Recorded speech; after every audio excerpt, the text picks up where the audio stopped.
नाशिकच्या दिंडोरीत भीषण दुर्घटना, कार विहिरीत कोसळून 9 जणांचा मृत्यू, 7 विद्यार्थी ठार. दिंडोरी शहरात शुक्रवारी रात्री हृदयद्रावक आणि काळजाचा थरकाप उडवणारी दुर्घटना घडली. एका खासगी क्लासच्या स्नेहसंमेलनावरून परतणारी कार थेट पाण्याने भरलेल्या विहिरीत कोसळल्याने 9 जणांचा जागीच मृत्यू झाला. मृतांमध्ये 7 विद्यार्थी आणि 2 पालकांचा समावेश आहे.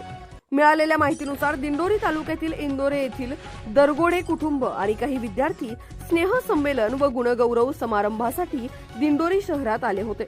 कार्यक्रम आटोपल्यानंतर रात्री सुमारे 10 वाजेच्या दरम्यान ते कार MH15 JS 1053 ने गावाकडे परतत होते.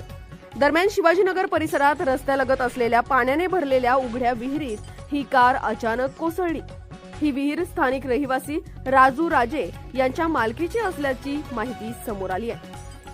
घटनेची माहिती मिळताच स्थानिक नागरिक, पोलीस, अग्निशमन दल आणि आपत्ती व्यवस्थापन पथक घटनास्थळी दाखल झाले. मात्र विहिरीतील पाण्याची पातळी जास्त आणि अंधार असल्याने बचाव कार्याला मोठ्या अडचणींचा सामना करावा लागला. तब्बल 3 हायड्रा क्रेनच्या मदतीने मध्यरात्री सुमारे 12 वाजता कार विहिरीबाहेर काढण्यात आली. मात्र तोपर्यंत कारमधील सर्व 9 जणांचा गुदमरून व बुडून मृत्यू झाल्याचं स्पष्ट झालं. या भीषण दुर्घटनेत इंदोरे गावातील एकाच कुटुंबातील सदस्यांचा समावेश असल्याने संपूर्ण परिसरात शोककळा पसरली आहे. प्राथमिक मिळालेल्या माहितीनुसार मृतांची नावे सुनील दत्तू दरगोडे, राखी सुनील दरगोडे, उषा अनिल दरगोडे, श्रद्धा अनिल दरगोडे, श्रावणी अनिल दरगोडे, इतर 4 जणांची ओळख पटवण्याचे काम सुरू आहे.